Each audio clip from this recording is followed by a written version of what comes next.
আসসালামু আলাইকুম। ব্যারিস্টার বিডির বিবাহ বিষয়ক আলোচনার ৫৯তম পর্বে আজকে কথা বলবো ইস্তেখারার পর সিদ্ধান্ত বদলালে কি করবেন।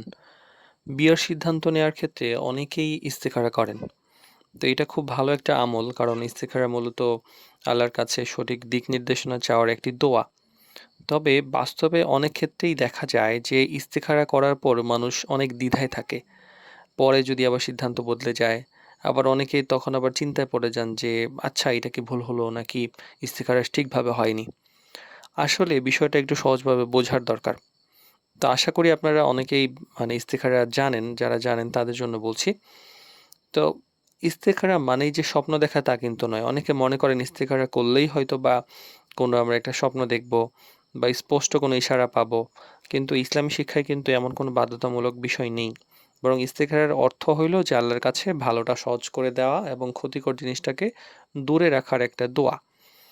তো এই ক্ষেত্রে আসলে বিশেষ কোনো স্বপ্ন বা অনুভূতি ছাড়াই যেকোনো কিছু হতে পারে। যেমন সিদ্ধান্ত বদলে যাওয়া কিন্তু অস্বাভাবিক নয়।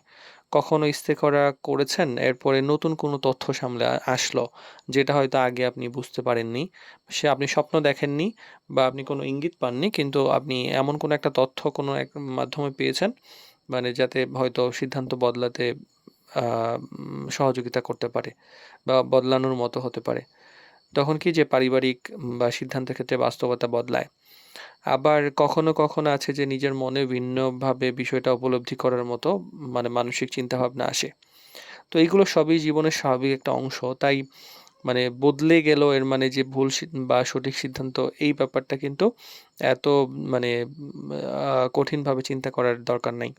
ইস্তেখারার সাথেও কিন্তু পরামর্শ নেওয়াটা জরুরি। ইসলামে শুধু যে ইস্তিখারা এইটাই কিন্তু মূল জিনিস নয়, বরং পরামর্শ বা মাশওয়ারার কথাও কিন্তু ভালোভাবে বলা আছে। যেমন পরিবারের সঙ্গে আলোচনা করুন, অভিজ্ঞ মানুষের মতামত নিন, বাস্তব পরিস্থিতি যাচাই করুন। এইসব বিষয় কিন্তু গুরুত্বপূর্ণ থাকে। শুধুমাত্র যে ইস্তেখারার পাশাপাশি ২ টা যখন আপনি ব্যালেন্স করবেন, তখনই কিন্তু সিদ্ধান্ত ভারসাম্যপূর্ণ এবং সুন্দর হয়। তো নিজের উপর অতিরিক্ত চাপ দিবেন না। অনেকেই ভাবেন যে আমি তো ইস্তেখারা করেছি, এখন যদি সিদ্ধান্ত বদলাই তাহলে তো গুনাহ হবে। তো এইভাবে আসলে নিজেকে দোষারোপ করা ঠিক না। কারণ ইস্তেখারা হলো আল্লাহর কাছে দিক নির্দেশনা চাওয়া, এটা কোনো বাধ্যতামূলক চুক্তি নয়। তো ইস্তেখারা করার পর যদি সিদ্ধান্ত বদলাতে হয় তাহলে আতঙ্কিত হওয়ার তেমন কোনো একটা প্রয়োজন নেই। বরং গুরুত্বপূর্ণ হলো যে আন্তরিকভাবে দোয়া করা, বাস্তবতা যাচাই করা, পরিবার এবং বিশ্বস্ত মানুষের সঙ্গে পরামর্শ করে সিদ্ধান্ত নেওয়া, এবং তারপরও যদি মন শান্ত থাকে বা একটা ম্যাচিউরড যদি সিদ্ধান্ত নেওয়ার সুযোগ থাকে, সেভাবে নিতে পারেন।